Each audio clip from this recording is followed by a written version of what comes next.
Bonjour et bienvenue à tous. Je vais vous faire découvrir aujourd'hui l'interface Ordissimo. C'est un ordinateur pour les débutants, très facile à utiliser, qui permet de faire des choses extrêmement simplement. Donc ici vous avez la page d'accueil, vous voyez, on peut envoyer un email vidéo, recevoir ses emails. Il y a tout ensuite la partie internet ici. Vous allez pouvoir également avoir un carnet d'adresses, regarder ses photos, faire de la webcam, du Skype ou bien encore gérer Google Maps. Vous avez l'indication évidemment de la date, de la météo en cours également. Quand vous cliquez sur le bouton, vous avez la perspective à 4 jours avec le temps qu'il va faire et puis également les températures à venir. Pour tout ce qui est email, bah, naturellement on appuie sur le bouton email. On va pouvoir par exemple écrire un email, voir ses emails reçus.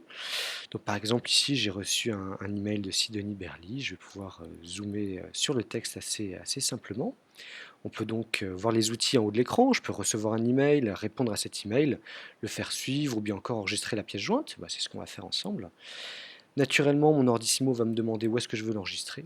Je vais l'enregistrer dans mon document image et puis directement dans le document image. Puis je vais faire enregistrer. Et je me dis maintenant que je souhaiterais écrire un email. Je vais donc cliquer sur écrire. Je vais choisir la personne à qui je veux envoyer cet email. Donc par exemple Boris Sidonie. Je vais écrire ensuite le sujet de mon email. Coucou par exemple. Mon titre. Hello. Je te fais des bisous. Ça fait toujours plaisir. Un petit point d'exclamation également. Alors il faut savoir également qu'on a un clavier facile qui a une seule fonction par touche. Quand j'appuie sur le point, ça fait un point. Quand j'appuie sur euro, ça fait un euro. Avec touches de zoom, des touches copier-coller, donc vraiment extrêmement facile à utiliser. En un bouton, on peut changer d'application également. Donc là, j'ai bien écrit mon texte. Je vais pouvoir l'envoyer directement, ajouter une pièce jointe. On peut faire ça.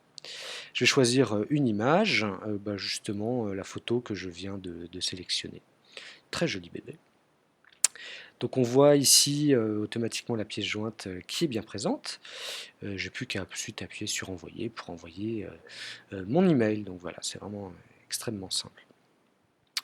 On peut ensuite, pendant que l'email est en train de partir, aller sur Internet. Donc on clique directement à gauche sur Internet. Donc naturellement, ça c'est le site d'accueil des utilisateurs Ordissimo, regroupé par thème.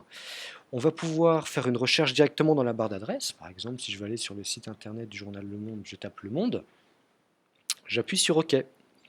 Automatiquement, j'ai une recherche Google qui apparaît. Comme c'est écrit un petit peu petit, je vais pouvoir utiliser le zoom. Je vais donc aller sur le site internet du journal Le Monde. Voilà, et j'ai envie de m'en servir et de l'enregistrer dans mes marque-pages. J'appuie donc naturellement sur Marquer. Et j'appuie sur OK, je valide. Je peux retourner à ma recherche précédente, ou bien la page suivante, ouvrir un onglet me permettant de faire une recherche encore différente. Je vais donc aller sur le site internet du Figaro. Hop, OK. Je vais sur le site internet du Figaro, donc j'ai bien la page où j'avais fait ma recherche du Monde, et également en même temps le site internet du Figaro, l'historique des sites sur lesquels je suis déjà allé, marquer un site, ou bien encore aller voir mes marque-pages.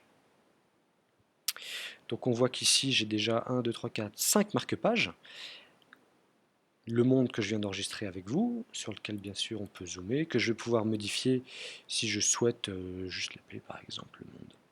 Donc voilà, c'est vraiment très simple à utiliser. On constate également dans mes emails envoyés que l'email qu'on vient d'envoyer ensemble est bien parti. Dans adresse, c'est mon carnet d'adresses, donc je vais pouvoir sélectionner justement Boris Sideni à qui on a écrit un email. J'ai bien son email, je vais pouvoir rajouter assez facilement son téléphone 06 06 06 06, encore un 06. Je vais pouvoir changer sa photo, donc c'est vraiment extrêmement simple à utiliser. Je peux créer un contact, en supprimer un ou bien imprimer. D'ailleurs, on note qu'on peut imprimer soit le contact sélectionné, soit tous les contacts, ce qui est extrêmement pratique quand on veut sortir une liste. Le gestionnaire de photos également est très simple et très amusant. Automatiquement, l'Ordissimo va scanner dans tout l'ordinateur toutes les photos et va les organiser par répertoire.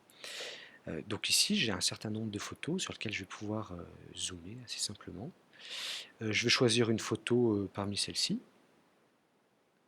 Et je vais pouvoir y appliquer ensuite un certain nombre de filtres et de retouches photos.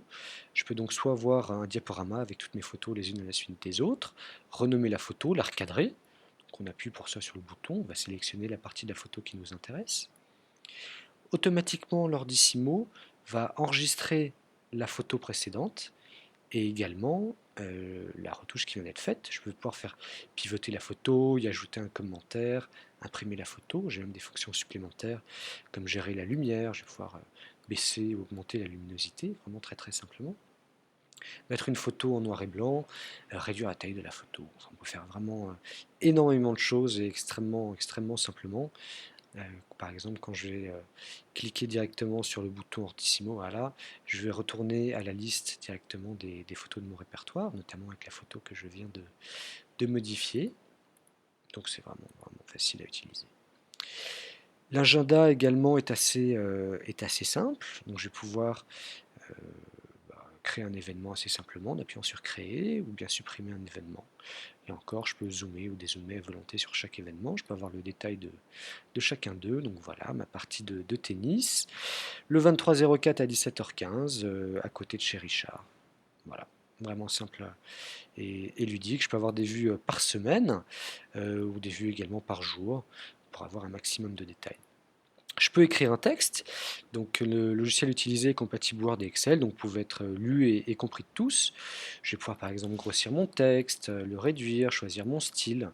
Est-ce que je vais mettre mon texte en italique, en gras ou en souligné, choisir ma couleur, choisir mon alignement, est-ce que je vais mettre mon texte au centre, imprimer, je vais pouvoir rajouter une image. Par exemple, je vais pouvoir rajouter un visage. C'est simplement, j'appuie sur ouvrir. J'ai plus ensuite qu'à glisser mon image à l'endroit où je souhaite la mettre. Calcul également est compatible Excel, donc on va pouvoir faire des formules un peu avancées si on le souhaite. Et la gestion de documents également permet de brancher une clé USB à un appareil photo numérique, de pouvoir brancher un scanner également. Très simplement, on va pouvoir par exemple copier un document. Je sélectionne mon document, j'appuie sur copier. Je vais ensuite pouvoir aller créer un dossier. Je vais aller dans mon répertoire images par exemple. Je vais créer un dossier que je vais appeler essai. Et je vais ensuite coller le document que je viens de copier. Voilà, c'est extrêmement facile à utiliser, ça va très vite et c'est extrêmement didactique. L'objectif étant qu'un débutant puisse l'utiliser vraiment en quelques instants. Par exemple, lorsque j'ai une vidéo, je peux appuyer sur ouvrir ma vidéo, elle va s'ouvrir automatiquement en plein écran pour pouvoir la regarder en toute facilité et simplicité. Je peux avancer directement pour voir ma vidéo, choisir bien sûr la taille, quitter ma vidéo, donc vraiment impossible de faire plus simple. Pour retourner à ma page d'accueil, j'appuie sur accueil. Je peux également personnaliser mon ordinateur en ajoutant une application. Par exemple, je vais pouvoir ajouter une application Facebook, très utilisée par nos clients. Donc automatiquement, un bouton va se rajouter à la page d'accueil et on peut en rajouter énormément comme ça. Voilà, c'était vraiment une présentation rapide d'Ordissimo. Vous pouvez bien sûr en savoir plus sur notre site internet ou venir le découvrir par